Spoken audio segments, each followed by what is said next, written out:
يعذب الزرع ليغيظ بهم الكفار وعد الله الذين آمنوا وعملوا الصالحات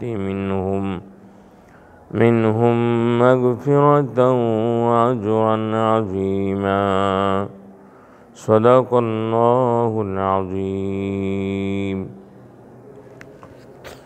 الحمد لله رب العالمين والصلاة والسلام على أشرف الأنبياء والمرسلين وعلى آله وأصحابه أجمعين।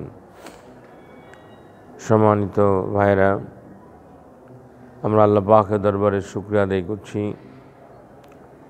সালাতুল মাগরিবের পরে আমরা নিয়মিত কোরআনের মজলিসে আমরা সমবেত হয়েছি। আল্লাহ পাক আমাদেরকে তৌফিক দিয়েছেন, আমরা তারই দরবারে শুকরিয়া আদায় করছি। আলহামদুলিল্লাহ। আমি শুনছিলাম যে গত কয়েকটা জুমাবারে সূরা ফাত থেকে আলোচনা হচ্ছে, তা আমি সেভাবেই সূরা ফাতের শেষ রুকুটা আমি আপনাদের সামনে তেলাওয়াত করলাম। এর উপরে কিছু কথা আপনাদের সামনে পেশ করার জন্য চেষ্টা করব ইনশাআল্লাহ। আমরা সবসময়ের জন্য কোরআন পড়বার সময়, কোরআন শুনবার সময় আমরা বিষয়টা মাথায় রাখি যে আমরা যখন স্কুলে লেখাপড়া করি তখন বাংলা সাহিত্যে এমন একটা প্রশ্ন করা হতো যে এই কথাটি কে কোথায় কিভাবে বলেছে, এই কথাটা কে কোথার থেকে কিভাবে আসছে, মানে প্রসঙ্গ উল্লেখ করে ব্যাখ্যা করো। প্রসঙ্গ ছাড়া ওই কথাটার এক্সাক্ট ব্যাখ্যা করাটা পসিবল হয় না।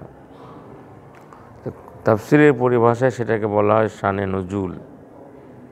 কোন পরিবেশে, কোন প্রেক্ষাপটে এটি নাজিল করা হয়েছিল, এইটি জানা থাকলেই এটা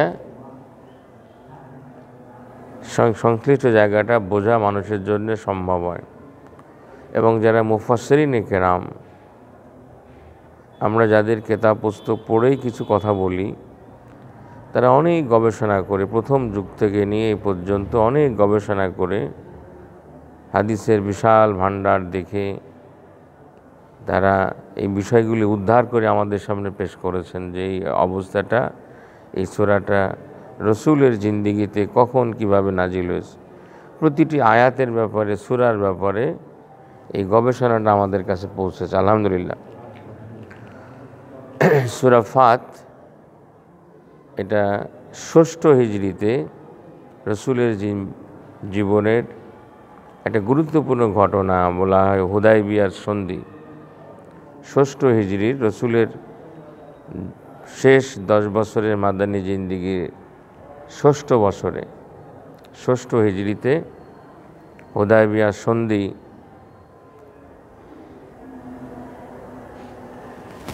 চুক্তি হয়েছিল মক্কার কুরাইশদের সঙ্গে।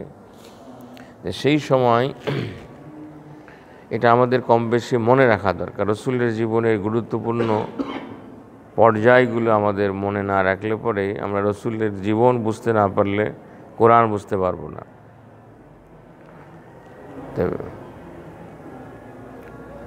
আল্লাহ রসুল এখানে একটা স্বপ্ন দেখলেন, মদিনাতে একটা স্বপ্ন দেখলেন যে তিনি এবং তার সাহাবাদেরকে নিয়ে কাবা শরীফ জিয়ারত করতেছেন। তো আসলে এই যে স্বপ্ন, এখানে আমরা যে আয়াতটা প্রথমে পড়ছিলাম, এই আয়াতের মধ্যে লাকাদ সাদাকাল্লাহু রাসূলাহু রুইয়া বিল হক, আল্লাহ তাআলা বলতেছেন যে আল্লাহ তাআলা তার রসুলকে সত্যই স্বপ্ন দেখাইছেন। এই যে স্বপ্নটা কী জিনিস, এটাও একটু আমাদের বোঝার বিষয়। আমরা সবাই কম বেশি স্বপ্নের ব্যাপারে আমাদের কিছু অভিজ্ঞতা আছে। ইসলামের আলোকে স্বপ্ন সম্পর্কিত 3টা কথা। একটা হলো আল্লাহ সুবহানাহু ওয়া তাআলা মানুষকে গাইড করার জন্যে, নবী রসুল বলেন, সাধারণ মানুষ বলেন, গাইড করার জন্যে আল্লাহ পাকের পক্ষ থেকে ফেরেশতাদের মাধ্যমে স্বপ্নের মাধ্যমে মানুষকে একটা মেসেজ দেওয়া হয়, প্রত্যক্ষভাবে অথবা পরোক্ষভাবে, ইঙ্গিতভাবে। এটি সত্য, এটি হক, এবং এটির উপরে ব্যাখ্যা করে বা একটা ইঙ্গিত পেয়ে মানুষ সঠিক কাজ করতে পারে। ঠিক এর বিপরীতে শয়তানি শক্তির পক্ষ থেকে স্বপ্নের মাধ্যমে মানুষকে মিসগাইড করা হয়, রূপকভাবে অথবা প্রত্যক্ষভাবে। এই রকমের কোনো স্বপ্ন দেখলে আল্লাহ পাকের কাছে পানা চাইতে হয়, আশ্রয় চাইতে হয়। হাবিজাবি স্বপ্ন দেখলাম, সেগুলি ব্যাপারে আল্লাহ পাকের কাছে আশ্রয় চাইতে হয়। আরেকটা স্বপ্নের বিষয় হলো, মানুষ প্রতিদিন যে সমস্ত কার্যক্রম করে তার একটা ইম্প্যাক্ট মানুষের স্বপ্নের মধ্যে, মানুষ ওই সমস্ত আচার আচরণ, কথাবার্তা, সারাদিন যে ভাবনাটা ভাবছেন তারই একটা ইমপ্রেশন আপনি স্বপ্নের মাধ্যমে পাবেন, দেখবেন। সেই রকমের একটা অ্যাক্টিভিটিস হতে পারে। এটা হলো সাধারণ মানুষের স্বপ্নের ব্যাপারে এরকম কথা। ওহির দরজা বন্ধ, ওহি আর আসবে না, কিন্তু আল্লাহ পাক ইলহাম বলা হয়, মানুষের ভিতরে প্রচ্ছন্নভাবে একটা গাইডটা দিতে পারেন। এখনও জামানায় মানুষের জন্য সম্ভব। এবং সত্য স্বপ্ন ওহির একটা অংশ বলে মনে করে হাদিসের আলোকে। আল্লাহ তাআলা কোনো মানুষকে গাইড করার জন্য এমনটি দিতে পারে। কিন্তু এটাও মনে রাখতে হবে, কারো ব্যক্তিগত স্বপ্নর ভিত্তিতে কোনো তথ্য আরেকজনের জন্য শরীয়তের দলিল হবে না, খুব খেয়াল করতে হবে। একজন বলল যে আমি স্বপ্ন দেখছি যে এটা করা লাগবে, ওটা করা লাগবে, সুতরাং তোমরা করো না। এটা তার জন্যে যদি এটা শরীয়তের মধ্য থেকে কোনো গাইডলাইন পায়, সে ফলো করতে পারে, কিন্তু সেইটাকে আরেকজনের জন্য শরীয়তের দলিল বানানো যাবে না। এটা কিন্তু খেয়াল করার বিষয়। আল্লাহ পাক এটি করেন। তবে এর বাইরে নবীদের স্বপ্ন হলো সরাসরি ওহী, আল্লাহ পাকের হুকুম, আল্লাহ পাকের নির্দেশ। কোরআন শরীফে অনেক নবীদের স্বপ্নের ব্যাপারে কথা আছে। হযরত ইব্রাহিম আলাইহিস সালাম স্বপ্ন দেখলেন, দেখে তার ছেলেকে বলতেছেন যে ক্বালা ইয়া বুনাইয়া ইন্নী আরা ফিল মানামি আন্নী আযবাহুক, আমি স্বপ্ন দেখছি আমি তোমাকে জবাই করছি, তোমার অভিমত কি বলো। তিনি স্বপ্ন দেখলেন, ছেলে কি বলল, ক্বালা ইয়া আবাতি ফাআল মা তুমার, এ বাবা আপনাকে যেটা হুকুম করা হয়েছে আপনি তাই করেন।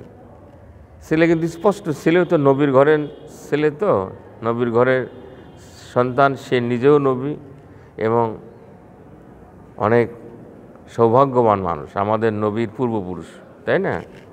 তো তিনি বললেন না যে আব্বা তুমি যে স্বপ্নকে যা দেখছো এটা কি হাবিজাবি, এটা কথা হয়, নিজের ছেলেকে জবাই করা যায়?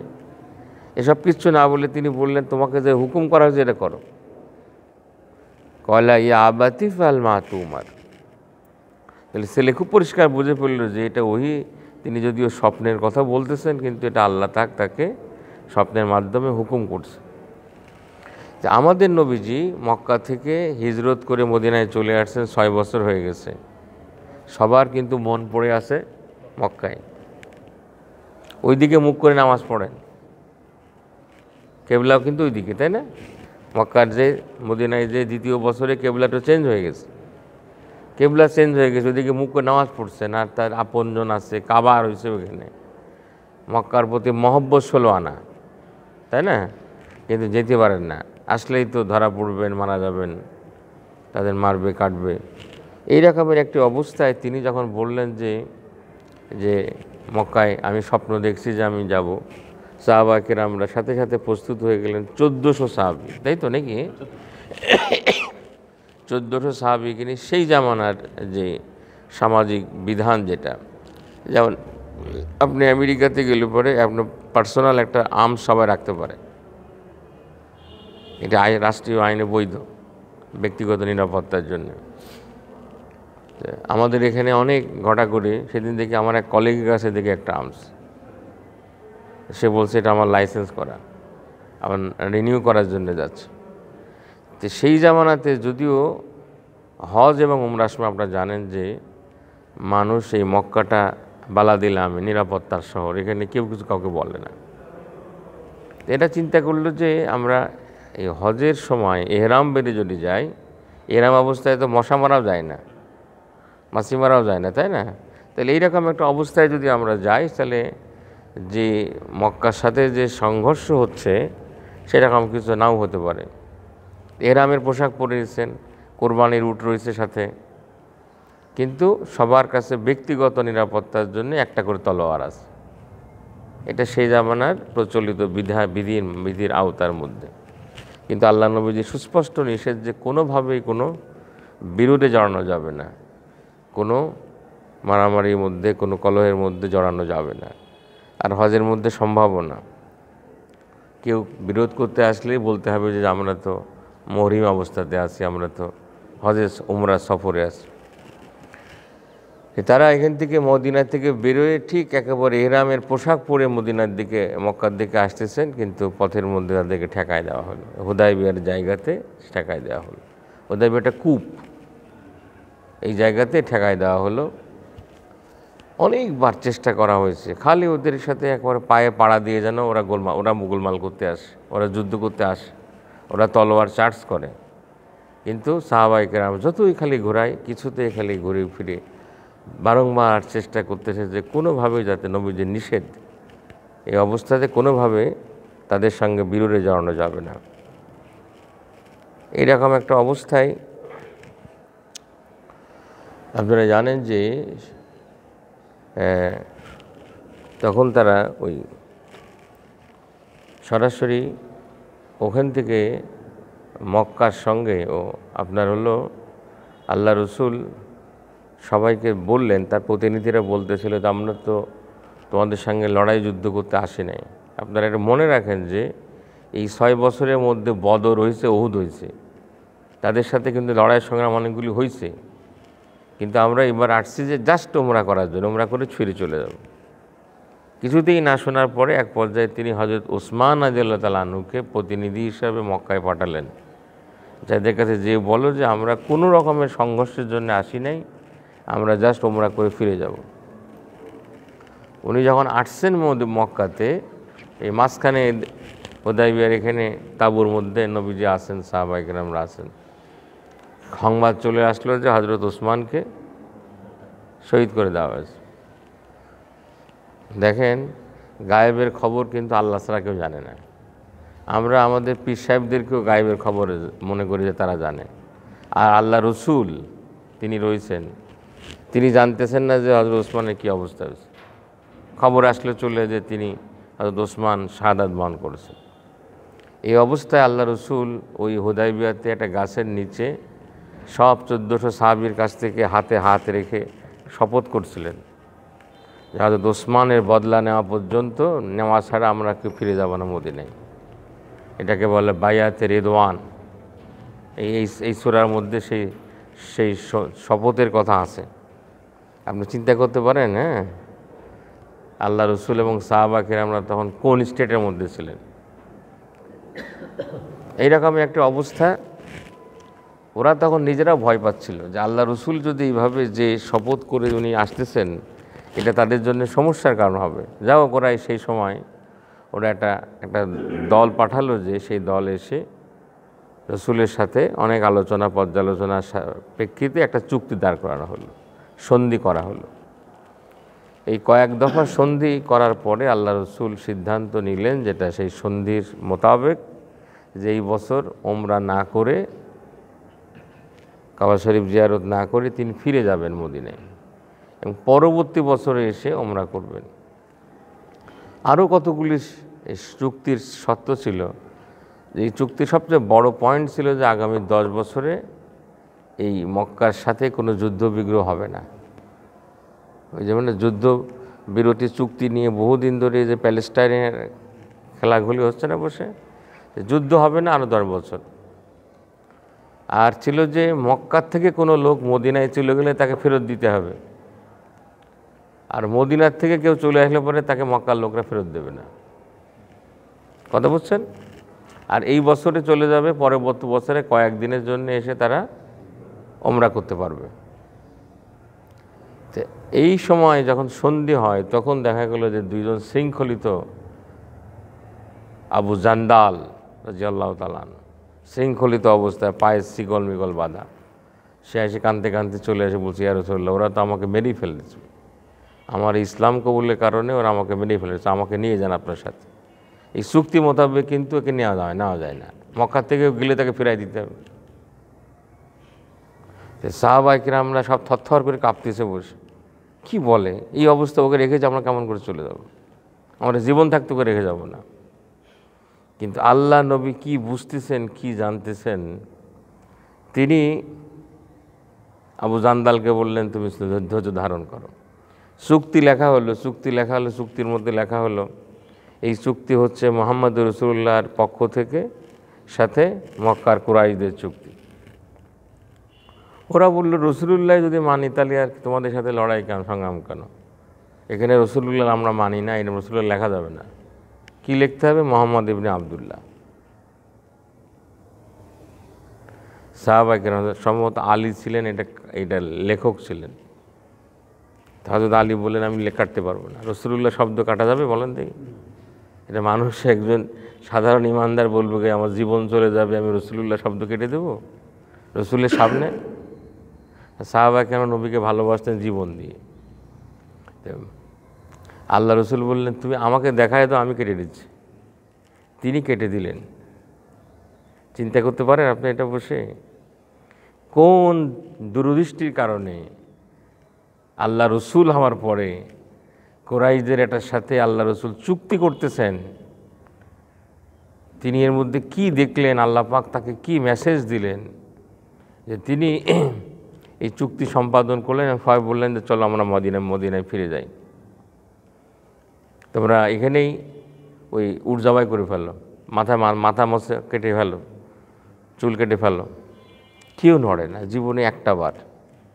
আল্লাহ রসুলের পুরো নবুয়তি জীবনে সাহাবা কিরামরা একবার, আবু বকর ওমর সব বড় সব সাহাবী ছিল, আল্লাহ রসুল কমান্ড দিলেন, কেউ নড়ল না, এই জীবনে একবার হয়েছে।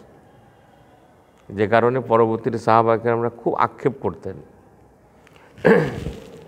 আল্লাহ রসুল আশ্চর্য হলেন যে সাহাবীরা আমার কথায় জীবন দিয়ে দেয়, আমি বলতেছি কেউ নড়তেছে না।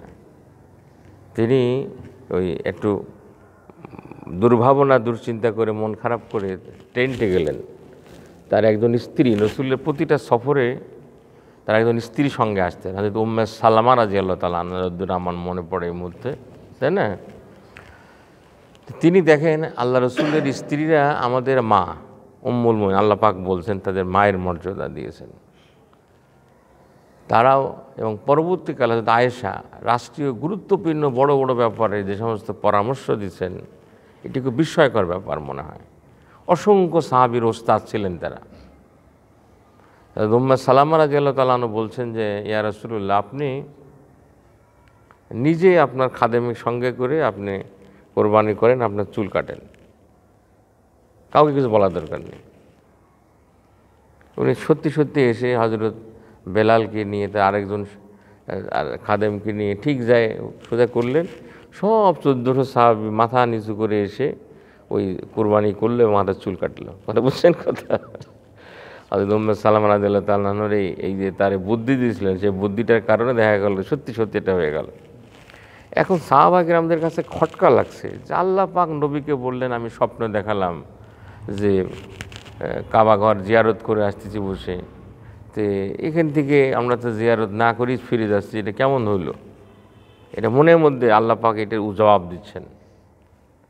বিসমিল্লাহির রহমানির রহিম। লাকাদ সাদাকাল্লাহু রাসূলাহুর রুইয়া বিল হক। আল্লাহ পাক বলছেন যে লাকাদ সাদাকাল্লাহ, আল্লাহ পাক সঠিক কথা বলছেন, রাসূলাহুর রুইয়া বিল হক, এবং আল্লাহ রসুলকে যে স্বপ্ন দেখানো হয়েছে সেটা একেবারে সত্য। লা তাদখুলুন্নাল মাসজিদাল হারাম, তিনি অবশ্যই তাদেরকে মসজিদে হারামে প্রবেশ করাবেন, ইনশাআল্লাহ আমিনিন, নিরাপত্তার সাথে। আল্লাহ পাক নবীকে স্বপ্নে দেখাইছেন, কাবাঘর জিয়ারত তারা করতেছেন। এটা যে এইবারই হবে তা তো আল্লাহ পাক দেখেন, এখানে টাইম তো লিখে দেওয়া নেই। ঠিক পরের বছরে এসে তো সেই কাজটা সাহাবায়ে কেরামরা সেই জিয়ারত করে গেলেন বসে। কথা বলছেন না? তা আল্লাহ পাক বলছেন যে আল্লাহ পাক সত্য স্বপ্ন দেখাইছেন এবং তারা নিরাপদ। এবার তো ভয় ভীতির মধ্যে আসছিল, কিন্তু পরের বছরে তারা যখন উমরাতুল কাজা বলে, পরের বছরে উমরা করতে আসলেন, তখন কিন্তু আমিনিন, একেবারে নিরাপত্তার সাথে চুক্তি আছে। এবং মক্কা থেকে মদিনায় যাওয়ার পরে প্রতি মুহূর্তে টেনশন থাকতো, কখন মক্কা থেকে আক্রমণ হবে, কখন কোন দিক থেকে আক্রমণ হবে। এই ছোট্ট মদিনার ছোট্ট নগর রাষ্ট্র, মদিনা মানে শহর, ইয়াসরিব ছিল যেটা নাম, মদিনাতুন নবী, নবীর শহর। এই ছোট্ট জায়গাটা চতুর্দিক থেকে প্রতি মুহূর্ত হামলার মুখোমুখি, কখন কোন চক্রান্ত, কোন ষড়যন্ত্র, কোন বাহিনী আসে। এই টেনশনের মধ্যে আল্লাহ রসুলের প্রতিটা দিন, সাহাবা কেরামের প্রতিটা দিন রাত কাটত। আর এইবার যে বলে দিল না 10 বছরের জন্য কোনো যুদ্ধবিগ্রহ নাই, এই দীর্ঘ 6 বছরের যে টেনশন, এই টেনশনের পরে একদম নিরাপত্তার সাথে, ইতমিনানের সাথে আল্লাহ রসুলের সাহাবারা উমরাতুল কাজা মক্কা শরীফে এসে উমরা করতে পারছে। সেটি আল্লাহ পাক কিন্তু বলতেছেন, তোমরা অবশ্যই আল্লাহ পাক চাইলে পরে নিরাপত্তার সাথে তোমরা মসজিদ হারামে প্রবেশ করবে। মুহাল্লিকিনা রুয়ুসাকুম ওয়া মুকাসসিরিন, তোমাদের মাথা হলক করা, মাথা টাক করা যেটা বলে, আর মুকাসসিরিনা মানে চুল কাটা। এই যে মুহাল্লিকিনা শব্দ আগে বলা আছে, এই আয়াতের আলোকেই উমরা বা হজের সময় চুল সম্পূর্ণ ফেলে দেওয়াটা হলো বেশি সওয়াবের বিষয়। আর 2 নম্বরে চুল কাটাও যায়, সেটা হলো তার থেকে কম সওয়াবের বিষয়। এই জন্য অধিকাংশ যারা বিশেষ করে প্রথমে যায়, যারা উমরা করতে, হজ করতে, তারা সবাই একেবারে হলক করা বলে এটা, এই যে সম্পূর্ণ চুল ফেলে দেওয়া, শেভ করে ফেলে মাথা। আর চুল ছোটো করে কাটলেও কিন্তু হয়, সেটা কসর বলে, মুকাসসিরিনা বলা হচ্ছে। হ্যাঁ, তা আগে হলকের কথা আছে, পরে কসরের কথা আছে। লা তাখাফুন, তোমাদের কোনো ভয়ের কারবার নাই। ফাআলিমা মা লাম তা'লামু ফাজআলা মিন দুনি যালিকা ফাতহান করিবা। আল্লাহ তাআলা বলছেন সেই স্বপ্ন তো পূর্ণ হবেই, তদুপরি তিনি দিলেন হুদায়বিয়ার চুক্তি সম্পাদনের মাধ্যমে ফাতহান করিবা, নিকটবর্তী বিজয়। সুবহানাল্লাহ, সুবহানাল্লাহ। এটা যখন এখান থেকে চলে যাচ্ছেন হুদায়বিয়ার সন্ধি থেকে মদিনায়, তখন রাস্তায় নাজিল হয়েছিল সূরা, যার প্রথম কথা বলা হয়েছিল ইন্না ফাতাহানা লাকা ফাতহাম মুবিনা, আমি আপনাকে সুস্পষ্ট বিজয় দান করলাম। তখনও সাহাবারা কথা করছে, আমরা তো উমরা না করে ফিরে যাচ্ছি, আমাদের আবু জান্দালকে ফেলে রেখে চলে যাচ্ছি, বিজয় কেমন করে হলো, আল্লাহ কি বলতেছে। সাহাবা কেরামদের মধ্যেও তখন কিন্তু বুঝতে পারছেন না, কিন্তু আল্লাহ রসুলের সামনে ছিল এমন একটা, তিনি আসলে এই যে দেখেন কোরআন শরীফ নিয়ে আমরা কথা বললি, আমাদেরকে কেউ বলে যে আপনারা রাজনীতির কথা বলে, এটা একটা রাজনৈতিক বিষয় ছিল, এটা একটা পলিটিক্যাল বিষয় ছিল, এবং আল্লাহ রসুলের মধ্যে প্রচণ্ড রাজনৈতিক দূরদর্শিতা ছিল। যদিও এই অন্য জামানার বা পৃথিবীর অন্য মানুষের রাজনীতি আর রসুলের রাজনীতি বিষয়টা এক জিনিস নয়।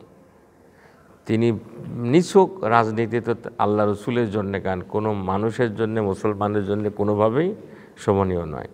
এই রাজনীতি ছিল দিন প্রতিষ্ঠার বিষয়, দুনিয়াতে দিন জিন্দা করার বিষয়, সারা পৃথিবীতে ইসলাম ছড়িয়ে দেওয়ার বিষয় ছিল। ঠিক পরের আয়াতের মধ্যে বলা হবে এটা। এখন এই যে 10 বছর যেই বলা হলো অনাক্রমণ চুক্তি, আর কোনো আক্রমণ হবে না, এই সুযোগে ঠিক পরে হুদায়বিয়ার সন্ধি থেকে যেই আল্লাহ রসুল শুধু মদিনা কেন্দ্রিক ছিলেন, তিনি আশপাশের সমস্ত গোত্র, এমনকি তদানীন্তন পৃথিবীর বড় বড় পরাশক্তির কাছে সব লোক পাঠানো শুরু করে দিলেন।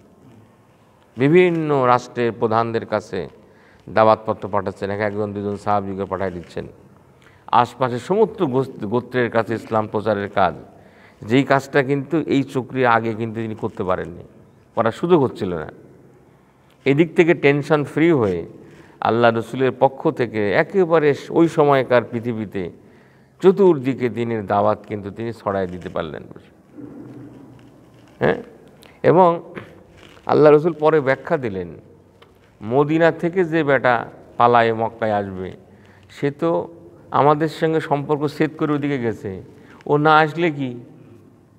আর এই যে আবু জান্দাল, যাদেরকে মক্কার লোকরা ধরে রাখছে বসে, শাস্তি দিচ্ছে, কষ্ট দিচ্ছে, নির্যাতন করছে, এরা বলল কি যে এরা পালায়ে ওই মক্কা থেকে, এই মক্কাতে আসার যে রাস্তায় ওরা মদিনাতে আল্লাহ নবী কিন্তু নেয়নি। দেখ আল্লাহ নবী কিন্তু যতবার চুক্তি করেছেন ইহুদিদের সাথে, মদিনা সনদ করেছেন, এই আরবদের সঙ্গে হুদায়বিয়া, কোনো দিন আল্লাহ নবী কোনো চুক্তি লঙ্ঘন করেননি। এটা কিন্তু আমাদের মনে রাখতে হবে, খুব বিরাট গুরুত্বপূর্ণ বিষয়। চুক্তি লঙ্ঘন করা কোনো মুসলমানের জন্য কোনোভাবে শোভনীয় নয়। আল্লাহ নবী বলেছেন যারা এই যে ওয়াদা খেলাপ করে, চুক্তি ভঙ্গ, এরা হলো মুনাফিক। এই কয়েকজন ব্যক্তিকে তিনি কিন্তু নবীজি কিন্তু মদিনায় নিলেন না। এরা মক্কা থেকে পালায় যে বললো যে মদিনায় তো আমাকে এখন নেবে না, এই চুক্তির গালোকে নবীজি নেবে না। এরা থার্ড পার্টি জায়গায়, তৃতীয় একটা জায়গাতে, রাস্তার মধ্যে এরা একটা জায়গার মধ্যে বসে আছে কয়েকজন মিলে। মক্কার লোকরা যেই যায় ওদের দিয়ে ঠেঙায়। হ্যাঁ, এখন মক্কার লোকরা কয় কি ওই চুক্তিটা বাতিল, মদিনার লোক যদি মক্কায় যেতে চায় যেতে পারে, আমাদের কোনো আপত্তি নেই। কথা বুঝছেন কথা? তো এইভাবে হুদায়বিয়ার সন্ধির এই পয়েন্টটা তারা নিজেরাই বাতিল করে দিল। হ্যাঁ, আল্লাহ আল্লাহ আল্লাহ আল্লাহ। দেখেন পরবর্তী এই সব কিছুর উদ্দেশ্যটা কি, এত কিছু করার উদ্দেশ্যটা কি, সেটি আল্লাহ তাআলা পরবর্তী আয়াতের মধ্যে বলছেন। এবং কোরআন শরীফের এই আয়াতটি একই ভাষায় কোরআন শরীফের 3টা জায়গাতে আছে। والذي أرسل رسوله بالهدى ودين الحق ليظهره على الدين كله وكفى بالله شهيدا। এই আয়াতের শেষের অংশটুকু এখানে একরকম, আর সূরা সফ এবং সূরা তাওবার মধ্যে এই আয়াতটা আসছে, তার শেষে বলা হচ্ছে ওয়ালাউ কারিহাল মুশরিকুন। আয়াতের প্রথম অংশ একই অংশ। এবং যদি আপনি বলেন আল্লাহ পাক নবীকে দুনিয়াতে কেন পাঠাইছেন, আমরা এক একজন আমাদের মতো করে ব্যাখ্যা করি, কিন্তু এখানে আল্লাহ তাআলা নিজে স্পষ্ট করে এই যে নবী এখানে একটা কিছুক্ষণ আগে চুক্তি করে গেলেন, নবীজি মক্কা থেকে হিজরত করে মদিনায় আসছেন, আল্লাহ তাআলা পরিষ্কার করে বলছেন নবীর দরকারটা কী ছিল, নবীকে কেন পাঠানো হয়েছে। হুয়া মানে তিনি, আল্লাহর কথা বলা হচ্ছে, ও তিনি আরসালা রাসূলাহু আল্লাযী, যিনি আরসালা পাঠিয়েছেন, রাসূলাহু তার রাসূলকে, বিল হুদা ওয়া দ্বীনিল হক, একটা হুদা দিয়ে এবং দ্বীনে হক দিয়ে। আমি একজন একটা বড় স্কলারের কাছে এটা শুনছিলাম। এটার আমরা হুদার এখানে বাংলায় করে হেদায়াত, সেটাও দ্বীনের কথা, আরবি কথা, দ্বীনে হক সত্য দিন সহকারে। এইটাকে এক কথায় বললে পারে প্রতিটি জীবন ব্যবস্থার একটা দার্শনিক দিক থাকে, একটা সেই দর্শনের আলোকে বাস্তব জীবনযাপনে কর্মপন্থা থাকে। যেমন আমরা মুসলমানরা বলি একজন আল্লাহ আছেন, ফেরেশতা আছে, কেতাব আছে, নবী আছে, কিয়ামত হবে, এগুলি এগুলির বিশ্বাস, এটা একটা ফিলোসফি। আমরা দুনিয়াতে একটা সময়ের জন্য আসছে, আবার আমাদের এই বিশ্বাসটা যে পোষণ করবে, তার দৈনন্দিন জীবন হবে একরকম, তার লেনদেন হবে একরকম। এটা হলো যেটা বিশ্বাসের আলোকে যেটা চলে, সেটা হলো দিন। আর তার মানে প্রতিটা বিশ্বাসের যারা বলে যে দুনিয়াটা এমনি হয়েছে, আবার দুনিয়া ধ্বংস যাবে শেষ, তার দুনিয়াতে ভালো হয়ে চলার দরকারটা কি? সেটা যেখানে যা পাবে তা হাত দিয়ে খাবে। কি বলেন? যে সেকুলার যে আল্লাহীন যে এই বিশ্বাস যে পোষণ করে, তার জীবনযাপন চলাপথ আলাদা হবে না? কিন্তু যে জানে যে আল্লাহ আছেন, তাকে পরে অবজার্ভ করা হচ্ছে, তাকে কিয়ামতের ময়দানে উঠতে হবে, তাকে জান্নাত জাহান্নাম আছে, তার জীবন চলাপথ আলাদা। তাহলে হুদা ওয়া দ্বীনে হক মানে একটা ফিলোসফি, একটা দর্শন, একটা আকীদা, আর সে আকীদার ভিত্তিতে একটা বাস্তব জীবনযাপনের কর্মপন্থা। এইটা আল্লাহ তাআলা তার নবীর সঙ্গে দিয়ে পাঠাইছেন, এবং সমস্ত নবীদেরকে আল্লাহ পাক এভাবে পাঠাইছেন। সত্য দিন, সঠিক বিশ্বাসটা কি, আল্লাহ একজন ছিলেন, এটা কি কেউ দুনিয়ায় দেখে গবেষণা করে বের করতে পারবেন? এটা আল্লাহ পাক জানাই দিবেন। এটা কেন দিলেন তিনি নবীর কাছে, রসুলের কাছে? আল্লাহ পাক বলতেছেন লিউযহিরাহু আলা দ্বীনি কুল্লিহি, জাহির করে দেবেন, বিজয়ী করে দেবেন, আলা দ্বীন কুল্লি, প্রত্যেকটা দিনের উপরে। এইরকম আরও দিন দুনিয়াতে আছে। কেউ বলে যে আল্লাহ টাল্লাহ কিছু নাই, কেউ বলে আল্লাহ 3 জন, কেউ আল্লাহ 100 জন, কেউ বলে 33 কোটি আল্লাহ, এরকম বলছে না বসে এক একজন, এক এক জাতি এক একভাবে এরকম বানাইছে। তাদের জীবনযাপন চলার পন্থা একরকম, তাদের ব্যবসা বাণিজ্য একরকম, তাদের লেনদেন একরকম। তাহলে এইরকম অনেক দিন দুনিয়াতে আছে। আল্লাহ পাক বলছেন, আল্লাহ পাক তার রসুলকেই সত্য একটা দর্শন এবং তার উপরে ভিত্তি করে একটা জীবনযাপনের কর্মপন্থা, একটা শরিয়া, এটা পাক নবীকে দিয়ে পাঠাইছেন, যাতে পৃথিবীতে এইরকম যা আছে তার উপরে সেটাকে তিনি বিজয়ী করে দিয়ে যাবেন। বিজয় করতে গেলে কি রাষ্ট্র লাগবে না? আপনি পড়ে দেখেন, আল্লাহ নবী যেদিনকে হিজরত করে যায় তার আগে সূরা বনী ইসরাঈল আল্লাহ পাক তাকে দোয়া শেখাইছেন, রব্বি আদখিলনি মুদখালা সিদকিন ও আখরিজনি মুখরাজা সিদক ওয়াজআলনি মিন লাদুনকা সুলতানান নাসিরা। আল্লাহ আমাকে এই মক্কা থেকে ভালোই ভালো মদিনায় নিয়ে চলো এবং আমাকে একটা রাষ্ট্র দিয়ে সাহায্য করো। দোয়া শেখাচ্ছেন কি? এই রাষ্ট্রীয় যে ফাত মানে বিজয়, আজকে যে সূরাটা পড়ছি ফাত মানে বিজয়। আমাদের শেষ সূরা, পূর্ণাঙ্গ সূরা নাসর, সেখানে ফাত শব্দ আছে না?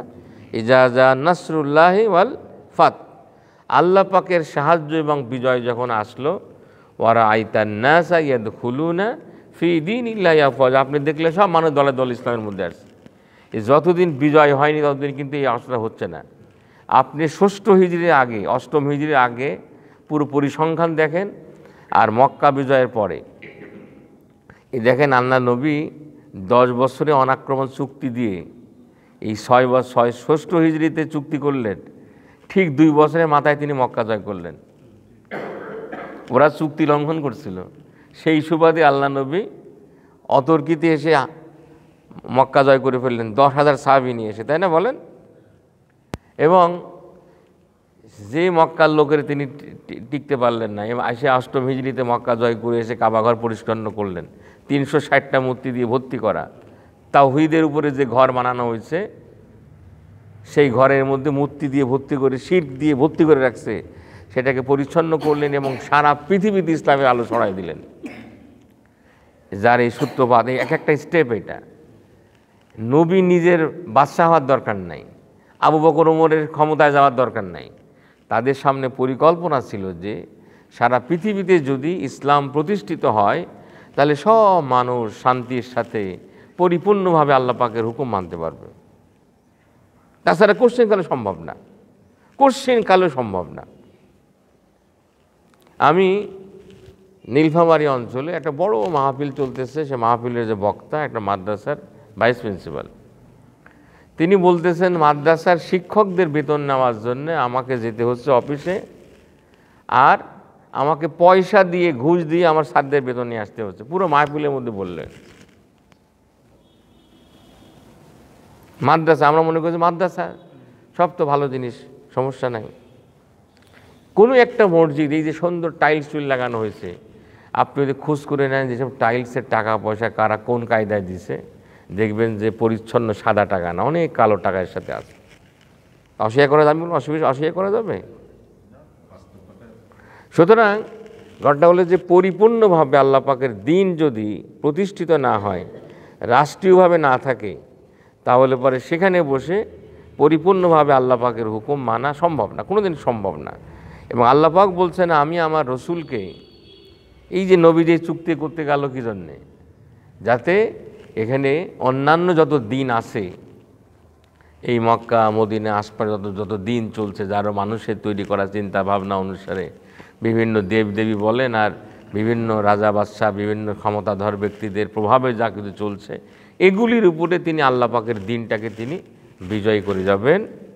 এবং আল্লাহ পাক বলছেন ওয়া কাফা বিল্লাহি শাহিদা, এই জন্য আল্লাহ পাকের সাক্ষ্যই যথেষ্ট। ঠিক দেখেন পরবর্তী আয়াতের শেষে আল্লাহ পাক, শুরুতে বলছেন মুহাম্মাদুর রাসূলুল্লাহ, কিছুক্ষণ আগেই চুক্তিতে মুহাম্মদ রাসূলুল্লাহ কাটা হয়েছে না, বলেন? হ্যাঁ, আল্লাহ পাক বলছেন ওরা কোনো কেটে দেওয়া মানে কি আল্লাহ রসুল বাদ হয়ে গেছে নাকি? নাউজুবিল্লাহ। এটি তো আল্লাহ রসুল সেই সময়কার সামষ্টিক একটা অবস্থায় দুনিয়ার প্রেক্ষাপটে, দুনিয়ার সমাজ ব্যবস্থার প্রেক্ষাপটে একটা গোত্রের সাথে এই লড়াই সংগ্রাম থেকে বেঁচে ইসলামকে আগায় নেওয়ার জন্যে একটা কৌশল হিসাবে তিনি কাটছেন। আসলে কি আল্লাহ রসুল চলে গেছেন নাকি? আল্লাহ রসুল সাহাবাকের আমরা যে জন্য মনে কষ্ট পাচ্ছেন, আল্লাহ পাক বলছেন আরে মোহাম্মদ আল্লাহ রসুল, মোহাম্মদ রসুল্লাহ। কোরআন শরীফ এই শব্দটা এই জায়গায় একটা জায়গাতে সরাসরি মোহাম্মদ আল্লাহ রসুল, যেটা কালেমার দ্বিতীয় অংশ, যেটা এখানে যেটা আছে মোহাম্মদ রসুল্লাহ, মোহাম্মদ আল্লাহ রসুল। তোমরা যেটাকে মনের মধ্যে কষ্ট পাচ্ছ যে আমার রসুল কীভাবে রসুল্লাহ শব্দ কেটে দিলেন, আপনি চিন্তা করে দেখেন আল্লাহ নবীকে কত বড় মানে সিদ্ধান্ত নিতে হয়েছে বসে। এটা কোনো সাহাবারা তাদের জীবন থাকতে এটা গ্রহণ করতে এটা সম্ভব ছিল তাদের জন্য। এরপরে আল্লাহ পাক তার সাহাবাইকে, নবীজির সাহাবাইকে রামদের কতগুলি বৈশিষ্ট্য বলেছেন। এই যে একটা কথা নিয়ে বারবার অনেক কথা ডিবেট করা হয় যে অমুকে নাকি নবীজির সমালোচনা, সাহাবাইকে রামদের সমালোচনা করেন। আপনি এটা সবার মনে রাখতে হবে, একেবারে আকীদা হিসেবে মনে রাখতে হবে যে একজন মুসলমানের কাছে আল্লাহ নবী হলো একেবারে মানে অনুসরণ করার বিষয়। আর পৃথিবীতে সবথেকে সোনার মানুষ হচ্ছেন আল্লাহ নবীর সাহাবারা। আল্লাহ রসুলের সোহবতে থেকে তারা যেটা শিখেছেন, ইসলাম জানতে গেলে আমাদের কারো কাছ থেকে না, রসুলের সাহাবাদের কাছ থেকে ইসলাম জানতে হবে, শিখতে হবে, তাদের জীবনটা দেখতে হবে।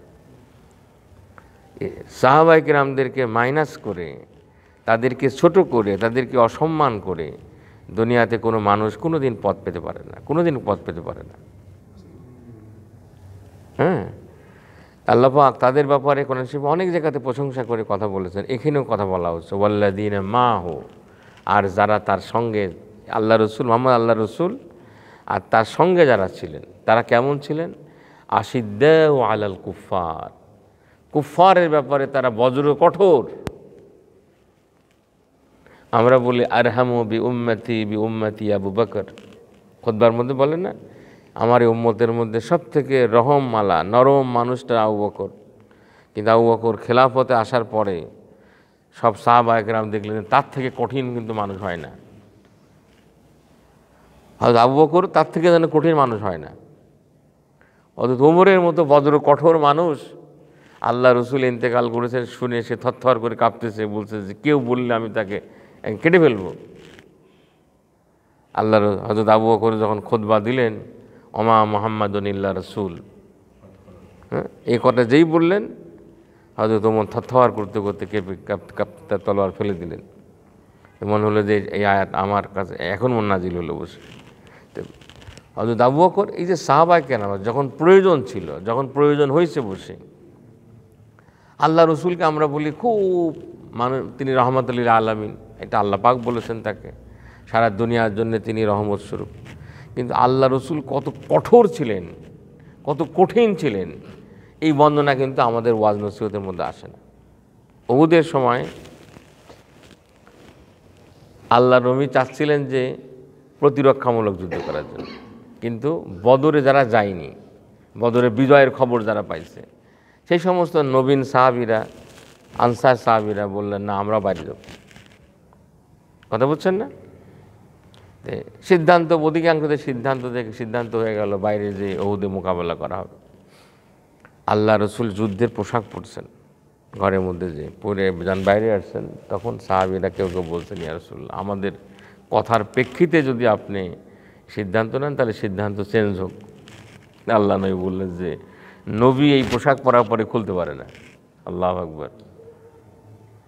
হুনাইনের যুদ্ধের সময় মুসলমানরা একবার সংখ্যায় বেশি ছিল, 10,000 সাহাবী নিয়ে মক্কা বিজয় হয়েছে, আরও 2-2,500 যোগ হয়েছে, আর এরা কয়েক হাজার ছিল মাত্র, কিন্তু তীরন্দাজ। হ্যাঁ, এই তায়েফের এই অঞ্চলে, কথা বুঝছেন, এই ওই হুনাইনের সময় চতুর্দিক থেকে পাহাড় থেকে তীর বৃষ্টি শুনে নতুন মুসলমানরা পালানো শুরু করছে। কিছু মানুষ পালাইছে, সব লাইন ধরে পালানো শুরু করছে। আল্লাহ নবী বলছেন আছে কেউ না থাকলে আমি একাই লড়াই করবো এর সাথে। সুবহানাল্লাহ, আপনি চিন্তা করতে পারেন। হ্যাঁ, হিজরত করে আসতেছেন, দেখতেছেন পা দেখা যাচ্ছে তলোয়ার হাতে, এখনই শেষ করে দেবে। ঘোষণা হয়ে গেছে কি 100 উট দেওয়া হবে। আল্লাহ রসুলকে জীবিত আমি ধরতে বলে 100 উটের লোভে মানুষ অস্ত্র নিয়ে ছুটে বেড়াচ্ছে, দেখা যাচ্ছে গুহার মধ্য থেকে পা। আল্লাহ নবীজি একেবারে নিঃশঙ্ক চিত্তে বলতেছেন, আবু বকর লা তাহজান ইন্নাল্লাহ মা'ানা। আবু বকর চিন্তা করছো কেন, আল্লাহ আমাদের সাথে আছে। সুবহানাল্লাহ। এই যে নবীদের মধ্যে আল্লাহ তাআলা এক একটা নবীদেরকে কঠিন সাহস দেন।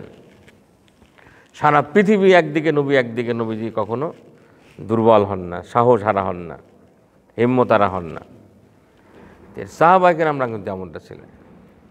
সাহাবায়ে কেরামরা যদি আপনি এই 10টা বছরে, বরং 10টা না 23টা বছরে আল্লাহ নবীর সঙ্গে তারা যেমন ছিলেন, পরবর্তী খোলাফায়ে রাশিদিনের সময় যদি আপনারা দেখেন তাহলে দেখবেন যে কুফরের ব্যাপারে, কুফরের সঙ্গে লড়াইয়ের ব্যাপারে তাদের মধ্যে কি বজ্র কঠিন তারা ছিলেন। তাদেরকে হজম করে ফেলবে, তাদেরকে কোনো কথা শোনায় ফেলবে, তাদেরকে আনুগত্যের মধ্যে ফেলবে, এটা সম্ভব না। হযরত খাব্বাব রাদিয়াল্লাহু তাআলা আনহু যখন তার শুলে চড়াবে তার আগে বলছে যে এই জায়গায় যদি তোমার নবীকে নিয়ে এসেই করা হয়, তো বলছেন যে আমার জীবন থাকতে আমি নবীকে একটা মানে একটা পোকা কোনো কিছু একটা আঘাত সেটা আমি সহ্য করব না। আল্লাহ নবীকে এবং ইসলামের জন্য তাদের যে স্ট্যান্ড ছিল সেটা হলো যে সারা পৃথিবী উল্টে যেতে পারে, তারা এখান থেকে নড়াচড়া হবে না তাদের, আশিদ্দা আল কুফার। কিন্তু তাদের নিজেদের মধ্যে ওয়া রুহামা ও বাইনা, তাদের নিজেদের মধ্যে রিলেশনটা ছিল একেবারে দরদ পরস্পরের প্রতি। পৃথিবীতে সাহাবায়ে কেরামদের মধ্যে যে আন্তঃসম্পর্ক, মুহাজির আনসারদের মধ্যে যে সম্পর্ক, এটা পৃথিবীতে একটা বিরল। এটি এই রকমটা হবে না, আর ওই মানে আর কোনো দিন হবে না। একজন সাহাবী আর একজন সাহাবীর জন্যে এত দূর করতে পারে, এত কাছে কাছে হতে পারে, তার জন্য এত মহব্বত থাকে, এত ভালোবাসা থাকতে পারে। তাদের এই যে উখুওয়াত, বন্ডিংস, ভ্রাতৃত্ব যেটা ছিল আল্লাহ নবী সৃষ্টি করেছিলেন, এটি এই মানে আর পৃথিবীতে আসলে হবে না, বাস্তবে হবে না। কিন্তু এই যে আল্লাহ পাক বলছেন রুহামা ও বাইন, তাদের পরস্পরে কিন্তু তারা রহম দিলালা ছিল।